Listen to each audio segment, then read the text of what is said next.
Cabrón, te dije que cambiaras el pinche foco, pinche flojo. ¿Limpiaste la caca de perro? Ya. ¿Tiraste la basura? ¿Hiciste la tarea? Ahorita le voy a preguntar a tu mamá. ¡Vieja! Hi, I'm here. Hey, what's going on? So you're not doing your schoolwork is what I'm hearing. Habla de tu mamá, cabrón, te está hablando. You're such a cabron. Why are you such a cabron? You always give him slides after slides after slides. No, yo nunca le doy slides. No, talk to the No, hander. no, Because if you ¿cómo do que? it, you start beating his No me hables ass. así, no We me would hables be in así. a situation. Mira. Give me the switch. Mira, Give nos me vamos a the divorciar. goddamn switch. Nos vamos a divorciar. ¿Esto qué eres tú? When I say remove things from him, remove them. Así me vas a hablar. Así me vas a hablar a mí. Yes, fix the fan.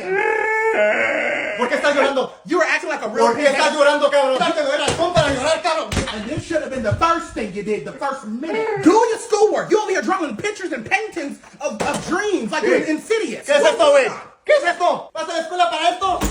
And then you need to stop giving him grace period. ¿Cómo que no con No, Grace Period? No, I don't. Hola, como estás my ass. no, ya me tienes bien aprendido, cabrón.